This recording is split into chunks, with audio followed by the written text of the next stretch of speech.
Hello, movie patient, and welcome to Film Therapy. I am Brienne, also known as Miss Movies, also known as your film therapist. I am not a real therapist, but I play one on the internet just for this show.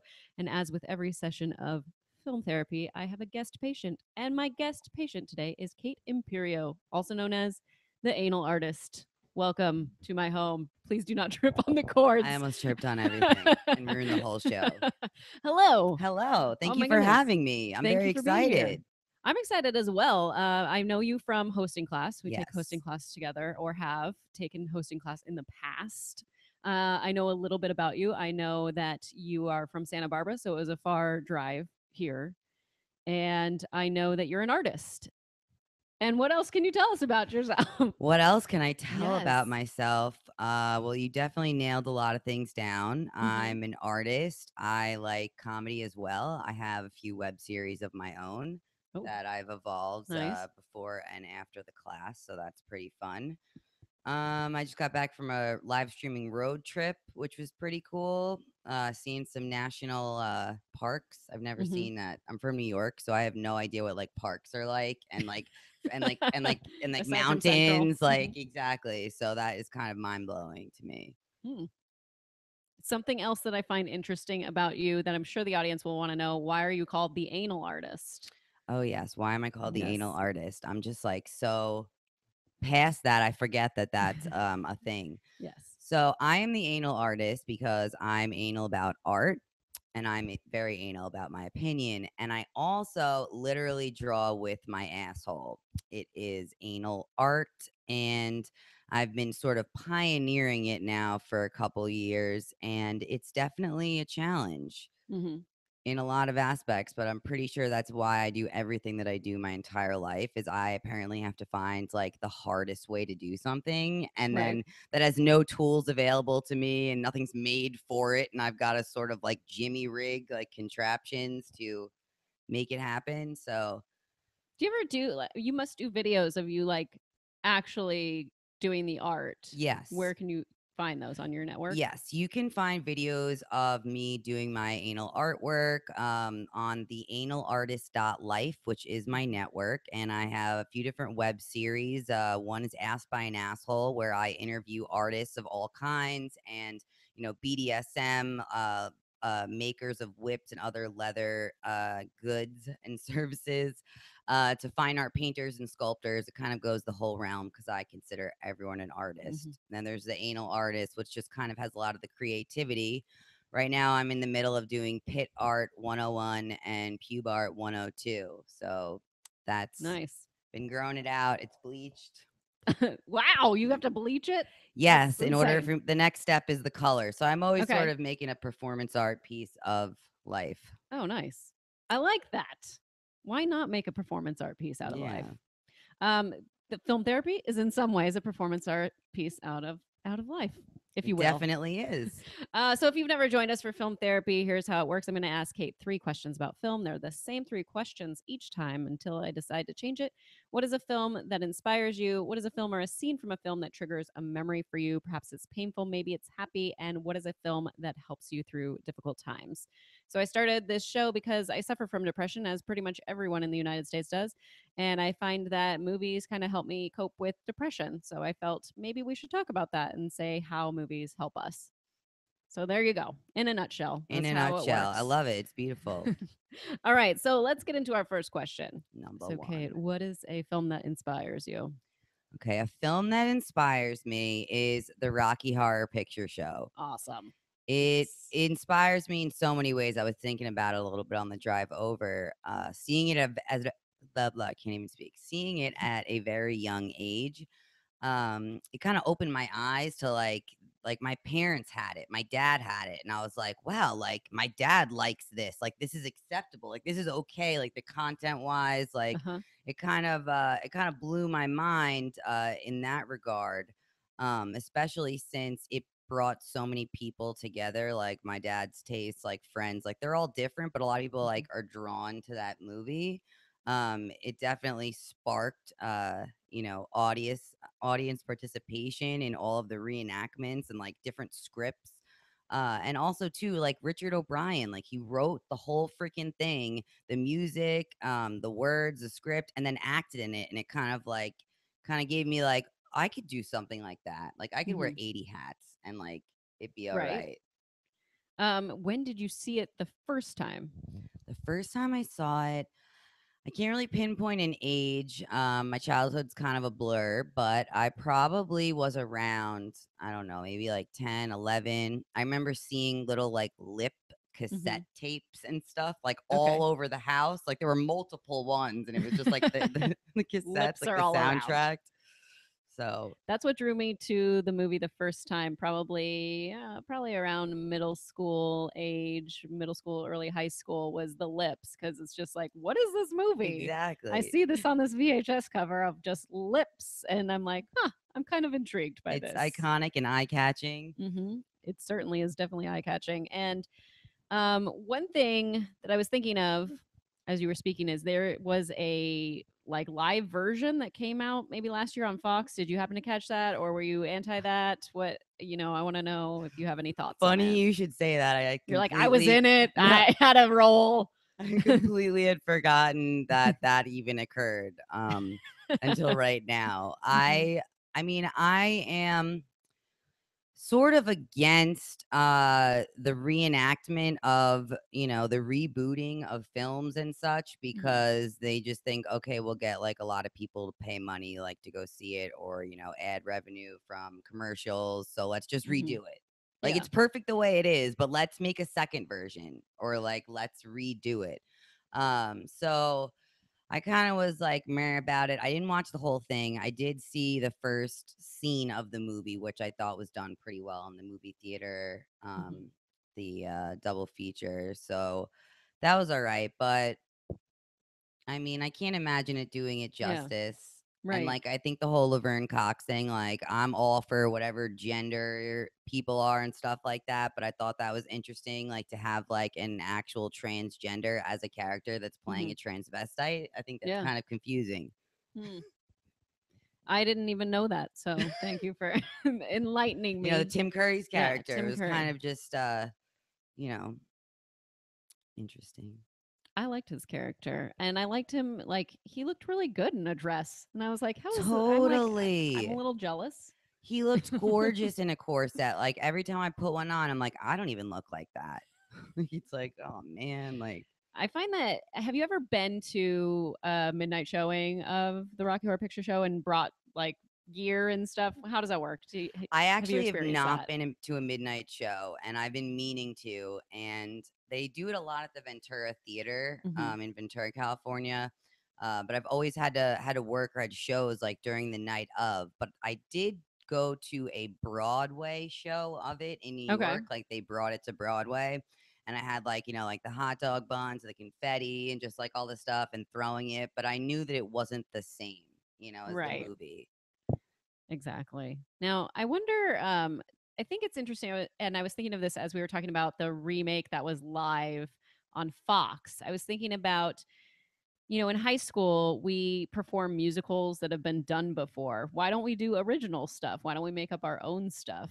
Why is it that we go back to that? And maybe because it's something familiar. Maybe that's why we reboot all these things because it's familiar to us. And we're like, I want to play that character.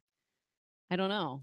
That is true. However, like that can't be the sole reason because like the cast of the movie is like, I want to play this character in this movie that like I've loved forever, but Hmm. definitely like the nostalgia for it and the flops, the fails of things that have been created thus since. And we Hmm. kind of wanna hold on to that. And we kind of forget that we kind of screw it up sometimes in the doing that. True. I find it really interesting that this is the longest running theatrical like release because I believe it has never someone will have to fact check me that's in the chat. I believe it's never left theaters, but I could be wrong. Like it has always been playing at a theater somewhere Yes, sometime. I'm pretty sure about that. That's a phenomena in itself that I find Mhm. fascinating that like an entire group of people across the country and the world were like, "Hey, we all like this enough to keep it playing in the movie theaters constantly." Yeah. How is that? I mean, there's no other film that has done that, and I'm sure that the people that were involved in the film, like Susan Sarandon, I know has been like, "This sucks because I don't get any residuals from any of this. I only got my payday, and then that was it. I was out." That's true. However, a lot of them launched, their careers out of that, and Mhm. they owe homage to that. And I think it's kind of cool to have that in your repertoire, especially going Susan Sarandon's route of acting, and then like Right. having that in the bag. Like it's pretty cool. Mhm. But I can see them, loving it in a way. I mean, Yeah. they all were successful except for the Meatloaf. I'm creation. just No, kidding. not Meatloaf. Meatloaf was awesome, but no, the Rocky. Rocky. Mhm. Rocky was the only one that got really horrible reviews, and as a result, Mm. he's the only one that like publicly like disdains the movie because it ruined his entire career. Aw, poor But he guy. wasn't a great actor in it, so even You though he was know, playing someone yeah. without like a personality, but Yeah, he was like more like robotic. Yeah. I get it. I get it. I get it. here's for Yeah, tell live us. chat coming in. Rocky Horror has run continuously from September 26, 1975 until forever. Well, thank you That's for incredible. Thank you, getting Geek that for us. Furious. Yes. Oh man. So good on you, Rocky Horror Picture Show. That inspires me to keep going. Keep going no matter how weirdo and bizarre. All right, let's get into our second question, which is what is a film or a scene from a film that triggers a memory for you? Perhaps it's painful, maybe it's happy. Okay, a scene for a movie. This is kind of difficult to gather. But this is honestly like I didn't want to say this Hmm. because no one wants to talk about sad things, but this was Sure. literally the first thing that came to my mind, and it's so weird. I just remember like being in my basement as a kid and like having a VHS and watching A Little Princess. Do you remember that I don't movie? know, a little I don't princess. know if it's like a Disney movie or just like a kids movie, but it's kind of along the lines of like The Witches of Eastwick, where it's like kind Okay. of an adult child's film a Hmm. little bit. But A Little Princess, and I remember like at the end, like she was like losing her dad was leaving or whatever. And I just remember watching it, like crying hysterically and being like, what is happening? Like, how is this movie like making me Hmm. sit here and cry hysterically at the TV? Because I hadn't seen anybody do that, up until that age. You hadn't seen anyone cry in front of Like as a something result of like something on TV that or like a made you feel movie. something? Yeah, it was bizarre. Oh. Like I'd known laughing, Uh-huh. I'd known following the story and paying attention. Yes, papa, exactly. Like I was bawling. Oh, wait. Now maybe I do know this movie, but I don't know this Your movie. viewers seem to know And it, I which was is like, kind that of sounds awesome. familiar to me. Um, so the emotion itself is what you have a memory of. That was like your first time emoting for art. Yes, and I remember being like, "Why am I doing this?" Hmm. And, I think I also had, like, the personal aspect of it where, like, my parents separated when I was younger, so Hmm. I think I felt, a little bit of that there where she was, like, losing her dad, where I could also, like, relate in a Hmm. way, but that was very, very memorable for me. Now, how old were you when your parents separated? I was in 3rd grade when they separated. I don't know how old that is, you might. Let's see. My daughter is going to be 7 this year So and you have she's in something to first gauge it grade. by. So 9, Yeah. maybe 9 years old. Okay.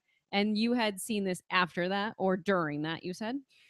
Yes, probably around that time. I think the divorce or separation usually happens prior to that, Hmm. so it was around that time, I think. And So yeah. that's could be a reason for I'm crying because I can mirror this to my life as well. Yes, not even Hmm. consciously thinking that, but just literally Right. watching it and like seeing me like sobbing and being like, "Oh God, I gotta hide," like in case like my family sees me or But something. you were in the basement, I so. I know, but you're still like scared, Hmm. Sometimes, being emotional is a shameful thing in a Mm. household. It definitely was in mine. So I was all just like, all right, I'm not doing that again. And So how I did you how did you learn that being emotional was a shameful thing in your household? I learned that by my mother basically, yelling at me for participating in emotions that weren't productive, like being upset or crying or lazy. And anger usually was a productive mechanism in and of itself. You Hmm. can like you can fuel a lot of efforts with Right. anger, whereas sadness kind of like keeps you from doing anything. So I was, yeah, I was yelled at for crying. I was called like a baby, like I would like hide it, because it was a Mhm. sign of weakness, and then it would be used against me, like, why don't you go Mm. cry about this, or like, No. so I turned it into anger real quick as a kid. Interesting. Wow. I learn a lot on the show, and I learn a lot about like how I'm probably a horrible parent because I'm like, I don't like call my kids baby or anything like that, but like I get frustrated when they're frustrated. It's like it's that mirror, like, oh my gosh, like you're having a tantrum. I can't handle this. Like, and it's like, oh, Totally. how do we all make it so that I don't have my kids in therapy, in a few years? Well, therapy in a few years is probably what everyone needs. I mean, it's nice True. to talk to someone, about how you're feeling. And I Hmm. think therapy has, slowly become more of an all right thing to do, where like you're Hmm. not assumed to be like a complete mental patient. Like if you go to therapy and you're like totally hiding it. But I think that whether we like it or not, I don't have any kids of my own, but I imagine just as, other aspects of life, like subconsciously we do things or act a certain way because we're around someone that's our parent. Even if we trust them Hmm. completely, like it's nice to have a different safe space, like to be able to Right. talk those things out, and not just be like afraid or only act a certain way, because we change how we act in front of different people. I mean, Right. like, I think that therapy's not that bad of a thing, but from what you're telling me, like you're realizing that you're Hmm. doing that. And that's huge, because some Yeah. parents never realize that that's what's happening. Like in the situation, I'm mirroring their behavior and I'm fueling it. Like they don't Right. see it like that. So that's a huge thing in and of itself to know that and be able to even think about doing something about it. So props. Like a lot of That's people, good. they I just can't hope look at that, yeah, themselves. right. I just hope that I can like make it so that, like I said, I would rather them not like hate me in therapy later in their life. I would like them to be like, my mom was pretty great. Like I would like that to be my byline. My mom was pretty great. If anyone asked you at school today, my mom is pretty great. That's it. That's all I want. But I do know this, and maybe as something that people don't necessarily know. As a teacher, there are resources. As a former teacher, I should say, there are resources in the school system that you can get free counseling for your children. It's something that you just have to research, and the easiest way to do that is by asking the child's teacher. I know that there's resources for counseling. I'm interested in that for my child.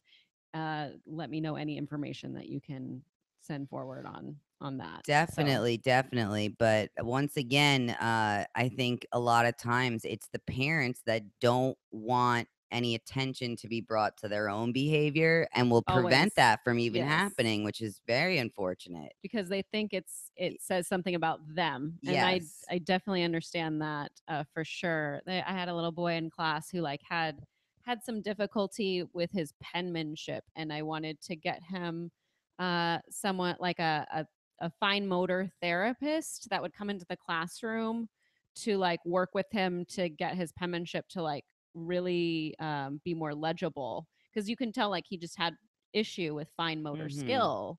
And his dad was like, absolutely not, like I will not be having anyone help him with this. And I was like, okay, I know that you feel that it's something about you, and I'm sad that you feel that way, but it's not about Totally. you. It's Like not about you anymore. You have a kid, it's about the kid now, yeah. unfortunately. But yeah, and Hmm. that's even just in a motor skill. Hmm. Like that's Right. not even in interacting with other children or. Right.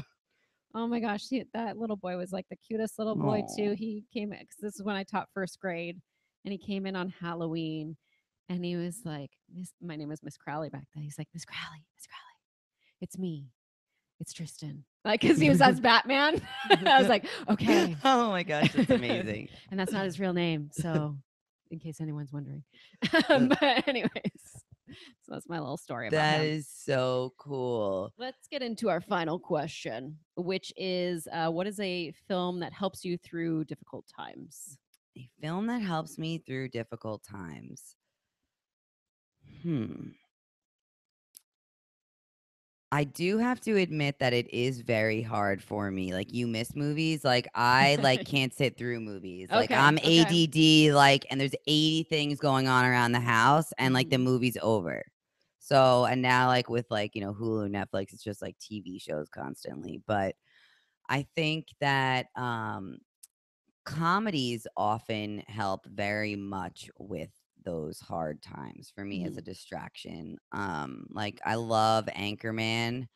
That got me through some high school. I just watched it over and over. And my dad got a bootleg copy from the city, and so like it was like a good bootleg. So like I just watched it like all summer long. Or When I think of bootleg, I think of was it a Jerry Seinfeld episode where someone's like videotaping and they're like, "Wait, hold on, I need to Death go.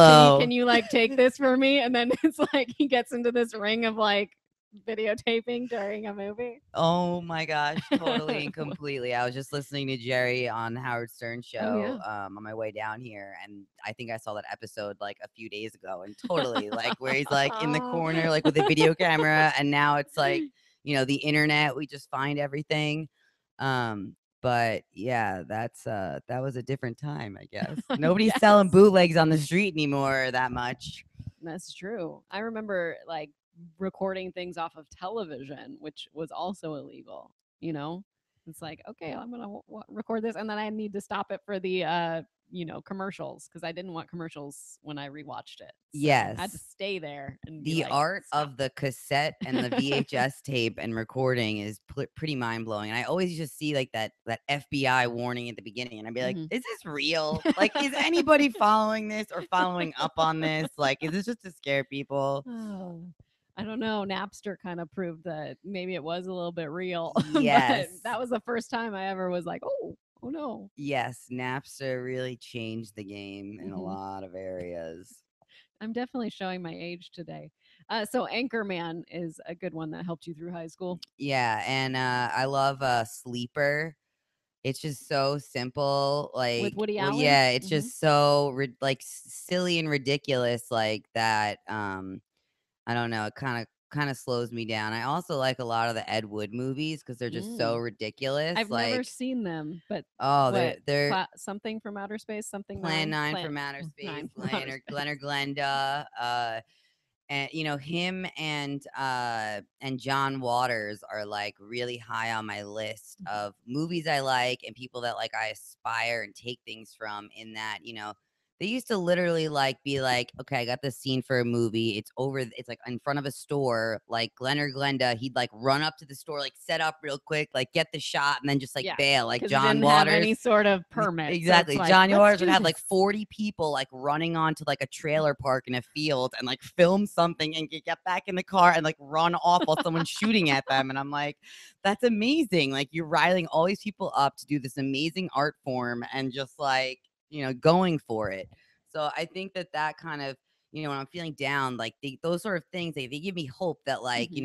if I don't have the permits or like things aren't working out, like I can always pull it off. Like I can like get Yeah. whatever I need to done, like maybe not the right way, but like Mhm. it can be done with enough like drive, like right now you're doing Absolutely. this show on the internet, live streaming in YouTube and Google Hangouts. Like, you don't have to be on NBC, like, you're making it happen. Right. Yeah, making it happen is what we're trying to do all the time. Exactly. I love it, and I love Ed Wood. I only seen the movie Ed Wood, Oh, so I it is a know good about movie. him, which I appreciate. I should probably watch some of his stuff because I do love that gusto that people have that are like, "I'm Totally. gonna And get this done." Plan 9 is like one of his like more famous ones, and Hmm. some of this, like, actually the premise of it I think is completely amazing. Like, it's like basically the end of the earth harnessing power from the sun's rays to like use for an explosion, like, like after like the atom bomb and stuff. And so it's like Hmm. that sounds like a legitimate thing Yeah, that like someone could actually harness and do. Like, it's a good premise, but he didn't have the funding, and he would like go to like churches and get money from them saying that he was going to do movies about like Christ or like the saints sure. and stuff, and then Hmm. take the movie, and then when the movie wasn't like ready yet, they would come to the set and he'd be like, all right, we're at a graveyard, like let's make this all religious real quick, and he'd have them come in and like try to like explain how it was supposed to be like about a saint. I'm Such a like, get hustler. away with it. It's Such a it's hustler. beautiful. I can't wait for The Disaster Artist, which is coming out this fall, winter, which is about Tommy Wiseau, who made Room, or The Room, not Room, I have not no Room with Brie Larson. He made The Room, which is like considered the worst film ever made, and so now it's a story about him making that. It's kind of like another Ed Wood, if you Oh, will. I So I'm honestly have looking not forward to heard of that. either of those movies or Okay, people, okay. so that is very interesting. When did The Room come out? I don't know when The Room came out. It was probably in the 2000s, but it was another person that's just like, I want to make a movie. I'm going to make a movie. And it doesn't Yes, matter that I'm terrible at all this. I'm just going to do it. totally. So, I mean, it's always a plus when, like, they're not terrible at it. right? I was like, maybe you should start with Project Greenlight and see if maybe you're good at it. I don't know. I And, don't know. maybe, like, you can't have talent and drive. Or you have one or the other, and the ones that have both, like, hmm they're the ones that make hmm things happen. There's definitely a friend that we have that I've seen a few of his films and I'm like, you're a really good producer. Even though he like writes and directs it, I'm like, you're really great at producing.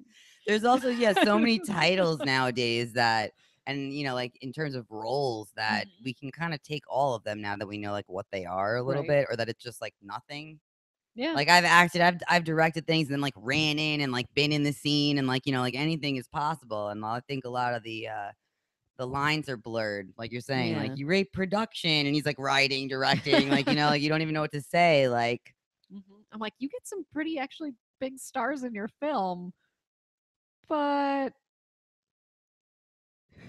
I don't know. Like, so there was a review that someone said about one of these films that was like, it's not the type of movie humans like. And I thought, wow, wow, you went there. or the massive society. It might also be I feel like it's an LA thing where everyone's like, "Oh my god, that is so good. That is so great. You were so great at it. Like you should keep hmm doing it." And then they hmm walk away and they're like, "Oh my god, that was fucking horrible. I gave them my number and said we should totally hang out. And I'm totally not going to hang out with them, but like no one says the truth, so we're like these Yeah. people keep going. Like Yeah. they just keep going cuz no one's told them like you're awful. Like you Mhm. need to do something else. Try again."